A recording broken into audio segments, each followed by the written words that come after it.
Handak Manipuri Matam isay da yamna thazadaba thawdok ama 2018 gi loisalakpada angakpane akoina Manipur da sana khotnaba khaktana Manipur bu malem da sakta I hainarami adubu ngasidi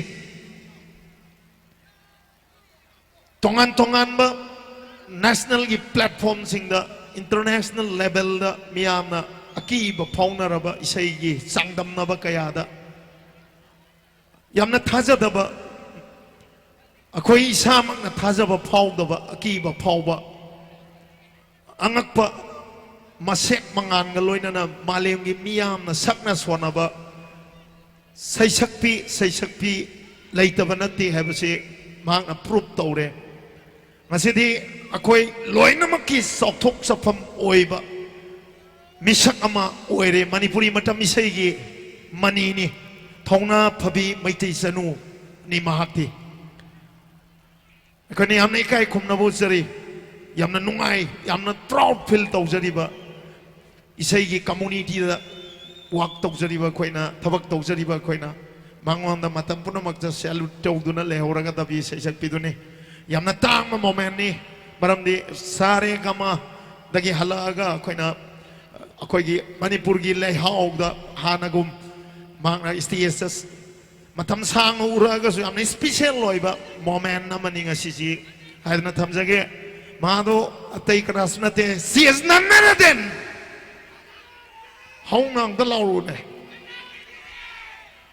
mandakini auba kuba kalona na taram obio mandakini gi mamalyam labai saising ase surakron night haina na thonjariba isa dilena gi surakron ngamari lena num yam da kachari be sai khudol thoram na khudol tambigani lobby si please welcome mandakini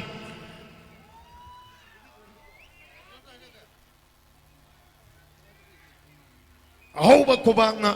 taram obio sanmo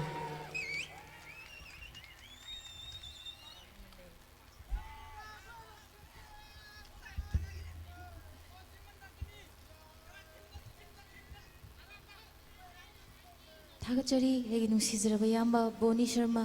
tam sangna miyamgi seba tawba ngamba shorna pinabisanu mayamdagi aigi lamdamni khanjabani torong laubidi aigi maruk mapang asu pik thana lay adu mafam sida yamna special oina anchor oina leibirambase yam thajade kuire udna dabasu mayam ai yamana mafam se lakpirambagi damak aigi iramdamda lakpibagi damak yam harauje ahuba kuba amadan kubiyo daboni nam mafam se lakpirambagi damak Thachari ai sai mayambo aina kurumjari sai amanidang kudol damjagi aina sakchakiba sai singi maraktagi sai amanidang mayamda tahanjagi especially aina mafam sida ngasi lakjabasi tasingna hairagadi aigi nungsiraba yamba Robin magi yengjaraga tasingna hairagadi lakjabani aina Mumbai da competition gi leiringai manungda kanamtagi tengbang phangde yam wana so chachabani adubu aigi nusiraba ibung Robin sina mahaki araiba mating sale gi mating lupa lising tara kanamtana mating pangbidasu mana ai yumda laaga ai di leite ko adubu ai yum gi mama papa da lupa lising tara khag aina chatliba sida yamna encourage to boina mating pangba lakpirami masigi to bimal khangba utpoina aigi di kaisu khudol tamjaningai lejade adu darobin gi yengjaraga isai amani dang oisu sakena lakchabani tasena ai se adagi tholakpadagi hanba perform tawbune mafam jidang asi lakchari basina yamba Robin bu haingali tan thagachari sona matam khudimukta thaujan biboisanu yambagi mating duna aina ngasi sarega mapagi top 10 gi level da changjabasi yambagi yam chawba support lei mayam ahubu kawam ta khubiyo Thank you very much. Thank you. I say mani kudol tamjage im da paibi.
谢谢啊，这个。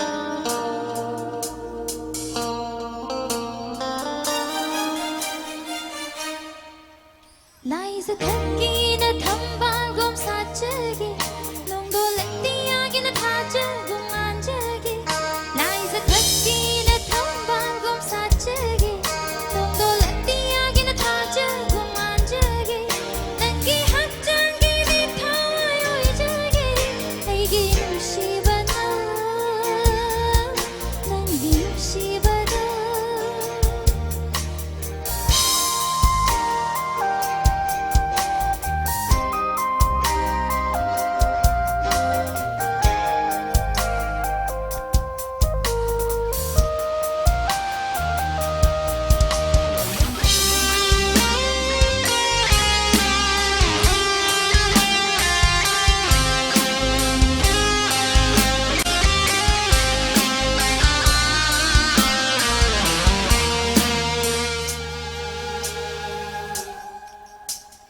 Apai balay chilso oi no nang ang ngao ba malang so oi no nang lengda na leo thâu do nung gum go bro ching dong da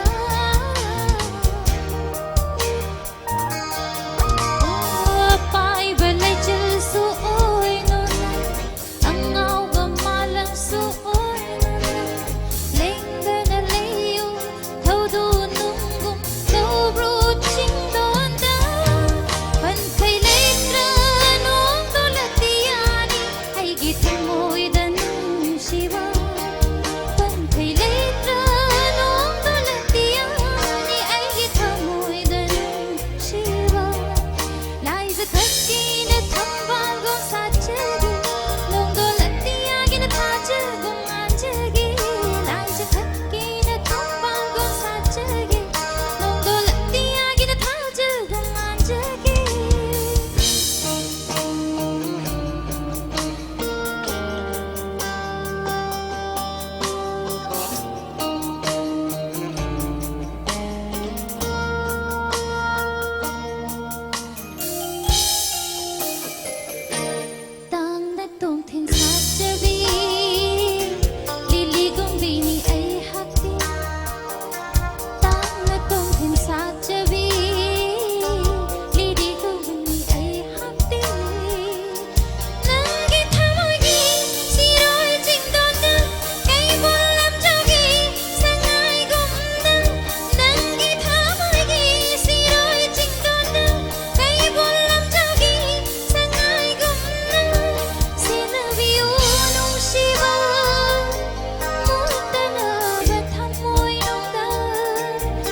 ꯑꯩꯒꯤ ꯃꯊꯪꯒꯤ ꯏꯁꯩ ꯉꯁꯤꯗꯤ ꯏꯁꯩꯁꯦ ꯑꯩꯒꯤ ꯑꯅꯧꯕ ꯏꯁꯩꯗꯤ ꯌꯥꯝꯅ ꯁꯛꯄ ꯐꯪꯂꯔꯣꯏ ꯉꯁꯤꯗꯤ ꯍꯥꯏꯗꯤ ꯉꯁꯤ ꯏꯁꯩꯁꯤ ꯄꯥꯡꯊꯣꯛꯂꯤꯕ ꯑꯩꯒꯤ ꯏꯌꯥꯝꯕ ꯔꯣꯕꯤꯟ ꯃꯥꯅ ꯏꯁꯩꯁꯦ ꯃꯥꯅ ꯈꯟꯖꯕ ꯃꯥꯅ ꯄꯥꯝꯖꯕ ꯏꯁꯩ ꯉꯥꯛꯇ ꯑꯌꯥꯝꯕ ꯁꯛꯄꯤꯌꯨ ꯍꯥꯏꯅ ꯇꯥꯛꯄꯤꯔꯛꯑꯦ ꯑꯗꯨꯅ ꯑꯩꯒꯤ ꯃꯥꯁꯇꯔꯄꯤꯁ ꯑꯣꯏꯈꯤꯕ ꯏꯁꯩ ꯑꯃꯅꯤꯗꯪ ꯃꯌꯥꯝꯗ ꯈꯨꯗꯣꯜ ꯇꯝꯖꯒꯦ ꯔꯥꯍꯨꯜ ꯁꯤ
Nangko pami kita pagi,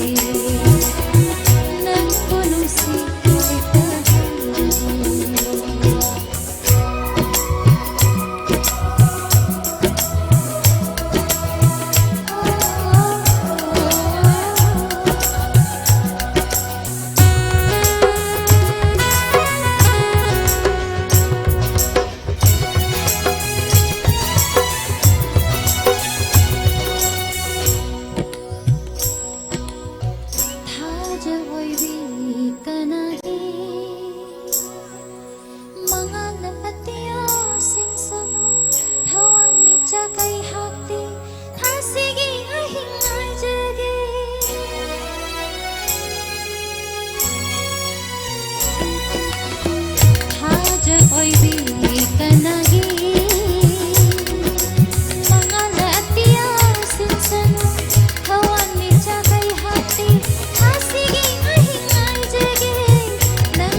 Jet Sound की engineer की दमकता में आमदा की अहोबो खुबाम तनी जगह please give him a big hand.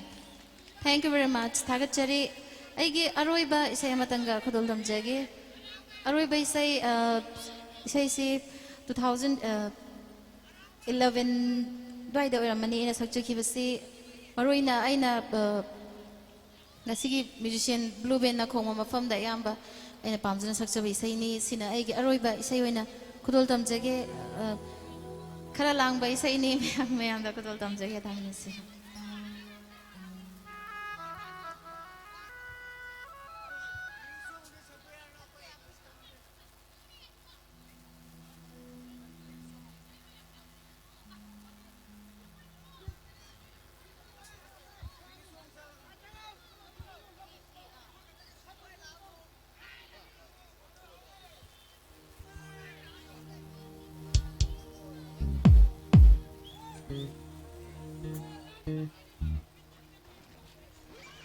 Say you ready?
चलुवा Saregama की कंपटीशन दुदा आइगी यामबरन बि थौनाना आइगी लेप सपोर्ट हाइना व्हाट्सएप ग्रुप अमा सेम्बी अदुदा आइगी नुसिरबा ब्लू बैंड के इंस्ट्रूमेंटलिस्टिंग अयामबनसु आइबु सपोर्ट तौबीबा आई उजै थागतचरी लोइना आइगी यामब बोनी सु आइना उबा फंगजै आइगी ग्रुप तुदा मयाम सिगी सपोर्ट की मपाना आइना मणिपुर बु सक ताक पंगमजरकपनी खुबा हो वक्त खुबे please give me a big hand Africa, give me some of this fight, but you're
nupa man kreda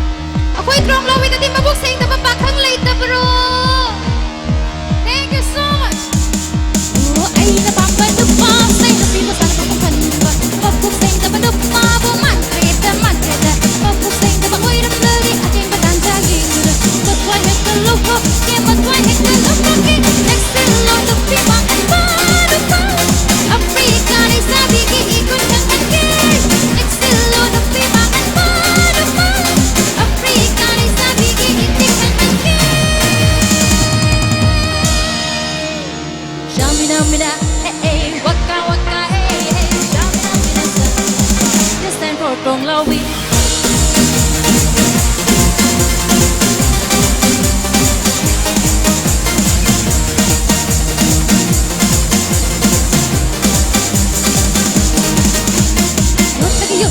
Yut lagi low lagi matway low lagi Africa ngi sabi ngi laman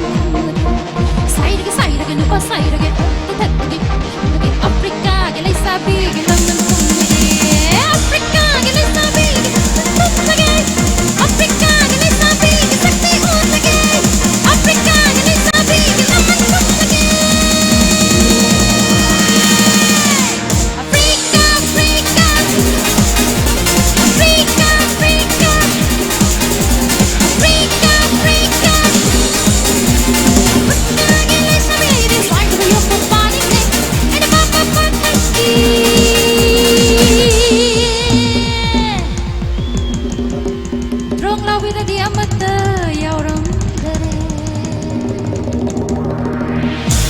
Thank you so much. Isay di am sakningi ay kuili isay susaktaba ado ngasi hanba yam tuina program sa kita bera kan yam suwai do aigi marup Ravi Shankar na isay je sinbi bagi isay amatang so na haibi rame aidi especially kana gumba misha amaga kauthok chage aigi tawzuru ba thabak thorom khodimakta hiram khodimakta aibu suki mati nusi na support ogiri ba aigi amba Boni Sharma stage sa kausinjari aiga sakmina ba isay makti natraba su ai aigi chedubu nungsi jaba ikai khumna bot poina mahak puning sing na ba ai isai si daboni gi mating pang laga isai si khudol tamjarum ge marup Ravi Shankar da dedicate tawjaraga daboni stage am ta lakpina ba isai am ta sakmina se na request tawjari thank you hello Hello.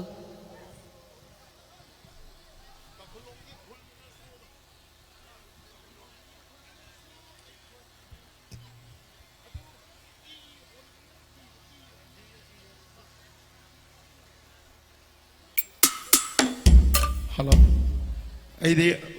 isan nga Sarita Kashmir zu gap laigre isan nga sangmina basi kuina kuini amoni rakti sakre sahi ahum mari gumba daina isai thacheng na sai sakpam na tabnina mayek se kai gongkan da daga khara din nai doini ai mayek khara dom la na samak pa yaur ka do male isan mandakini ga isai sakpa phang basi akoina yamna lamgi sanna masi sange duni matamam dei san mandakini gi sei sakpada thoidong khallu ding asidi pakhat pama phawi maramde maki personality se khangen hengat kre adana isan gumbi koi gi mai oi jari bi san ga isai gi gyan yamna leirabi haijage ada soi ki lan ki yor so ngakpi wa adana ai di amna golden opportunity ni masih isu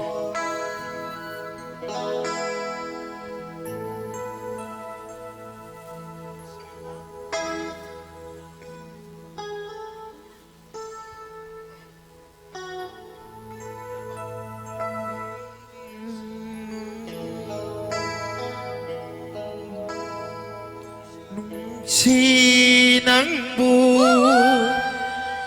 kaida leige thiba phangdare nangbu kaida lot page daboni thida su yare dan naran sena de ku chakra du lambi ni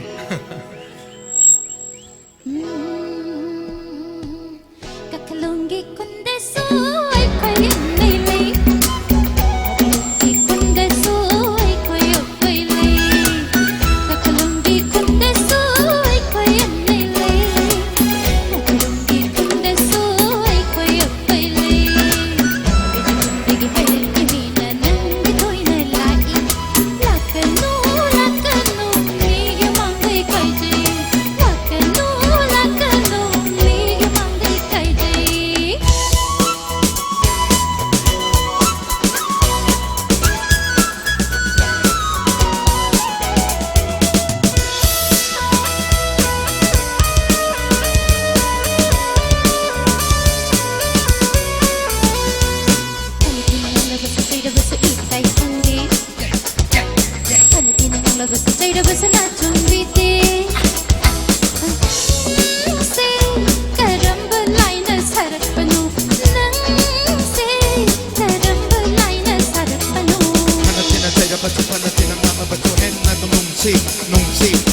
na lakotuna na konga kotinu na laura baso henna tumbati maduna do henna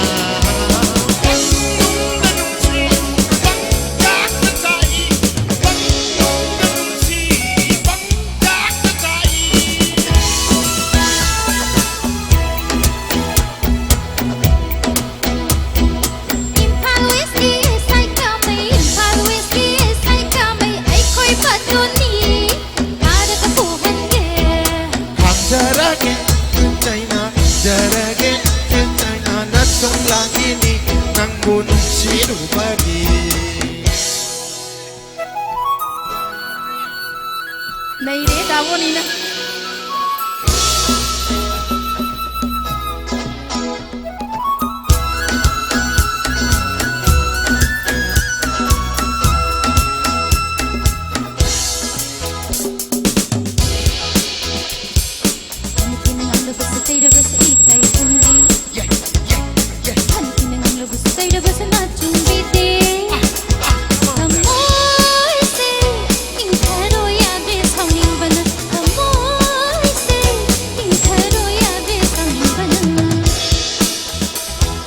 Panatina jaya basu panatina mama basu henna nungsi namina na lakuta na konga kotinto na laura basu henna dum pantai maduna dum henna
ai say mai padre ni